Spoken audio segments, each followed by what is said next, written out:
Olá pessoas, tudo bom? Roberto Ferreira falando para vocês aqui, direto da Arquitetura da Moda, pro Brasa aqui, tá? Pedir desculpas porque acho que há 2, 3 semanas a gente não tem postado nada porque eu fui acometido por uma faringite e fiquei sem voz, não dava para gravar nada, né? Tava com problemas muito sérios aí de saúde, gripe, enfim, né? Coisas que acometem todo brasileiro quando a mudança de tempo ataca a gente, né? Hoje a gente vai falar um pouco sobre você montou a sua loja naquele sacrifício e tal, e vai te dar uma dica lá no final do vídeo sobre como você vai continuar com ela sem quebrar no meio do caminho. Mas antes disso, dá uma curtida aí no canal, espalha para os amigos, né? Espalha a boa nova do vestuário, que o vestuário está voltando a ser um bom negócio, né, para todo mundo que quer começar a empreender no Brasil. É uma coisa fácil de se fazer, é uma coisa que é instintiva, você compra um pouco aqui, vende ali, e dá para você começar a ir aprendendo no meio do caminho, e se você aprender antes, melhor ainda. Então por isso que a gente está dando essas dicas aqui toda segunda às 8 da noite, né? Hoje a gente vai falar o seguinte, ó, você começou a sua loja, tá? E aí você, com aquele sacrifício, começou comprando pouquinho, vendendo, comprando pouquinho, vendendo como sacoleiro virtual, enfim, como sacoleiro de casa em casa, vendas condicionais, e aí você conseguiu, enfim, montar a sua primeira loja. E aí a sua loja começou a vender, e aí você fala, pô, tô ganhando dinheiro, vou montar mais uma. Você vai lá e monta mais uma loja. E aí você contratou um gerente, enfim, contratou outras pessoas da família para trabalhar com você. E aí você vai crescendo mais um pouco. E aí daqui a pouco vou montar mais uma outra loja. Você vai montar uma terceira loja. E aí você montou a sua terceira loja, felicidade geral da nação, as coisas começaram a melhorar, em casa a geladeira tá cheia, o carro já é novo, né, a loja já é mais bem decorada, vou montar uma quarta loja. Aí você vai lá e monta uma quarta loja, numa cidade vizinha, 100 km de distância, rapidinho, eu vou ali, já volto e tal. E aí as coisas começaram aí, vai, e de repente você sente que as coisas não estão tão bem. E de repente, pum, quebrou. E o que aconteceu? Cresceu e quebrou. É uma história bastante comum, né? Aqui no Brasil a gente vê bastante, nos interiores do Brasil a gente vê bastante. A gente fala, pô, por que a pessoa quebrou? Né? Cara, ela quebrou por pura falta de controle, né? E porque quando você está numa loja só, você passou 30 metros quadrados, 20 metros quadrados, ou quando é só aquela sua sacolinha, aquele casezinho que você carrega, você sabe quanto tem do seu estoque ali, você sabe quanto você tem que comprar, por quanto você tem que vender, você sabe tudo.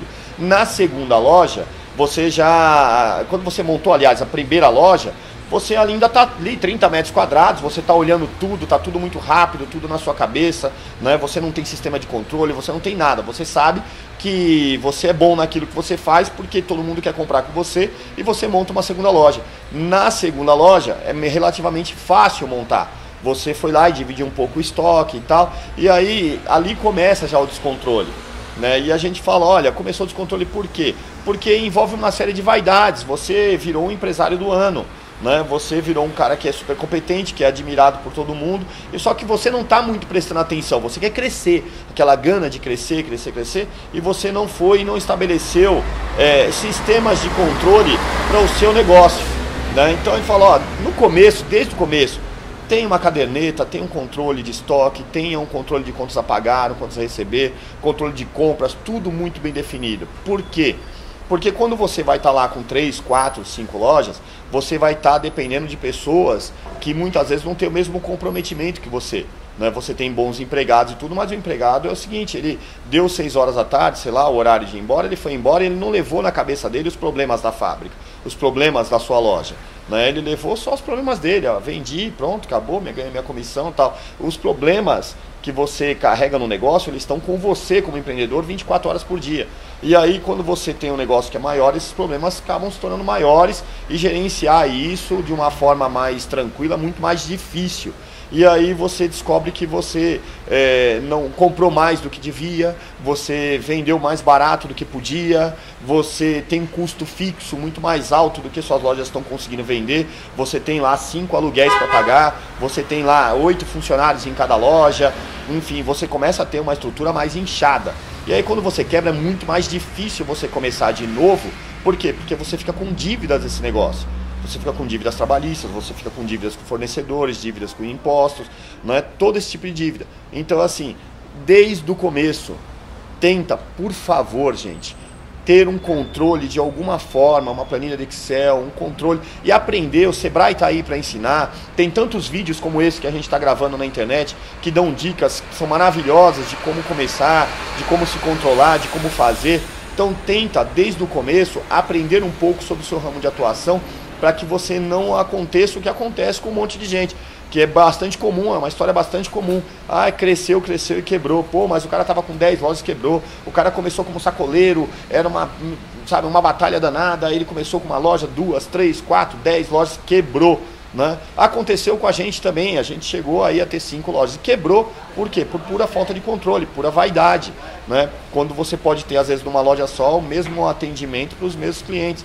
Então, assim, é um problema que é bastante recorrente e é um problema de quase que todo empresário brasileiro, né? Parece que tem essa estatística do Sebrae, que 80% das novas empresas, elas quebram antes dos 2 anos. Por quê? Porque a pessoa está preocupada em crescer, mas não está preocupada em se controlar a respeito das suas contas a pagar, das suas contas a receber, dos seus estoques, né? De todo aquele controle financeiro, controle de impostos, um bom contador, né? De ter mais seriedade com os papéis. Então a dica de hoje é essa, né? Espalha para os seus amigos aí, vamos ver mais vídeos, nós vamos falar de outras coisas, de como começar lá do absolutamente zero ou do quase zero, nós vamos falar de várias coisas. Peço desculpa novamente que a voz ainda não está legal, né? E que, assim, se você puder indicar esse vídeo para os amigos, vai ajudar muito a gente aí, às vezes, salvar daquela bambeada que dá no mercado, que às vezes dá para segurar e às vezes não dá. Beleza? Um abraço, gente, até segunda-feira que vem a gente volta com um novo vídeo para vocês, beleza?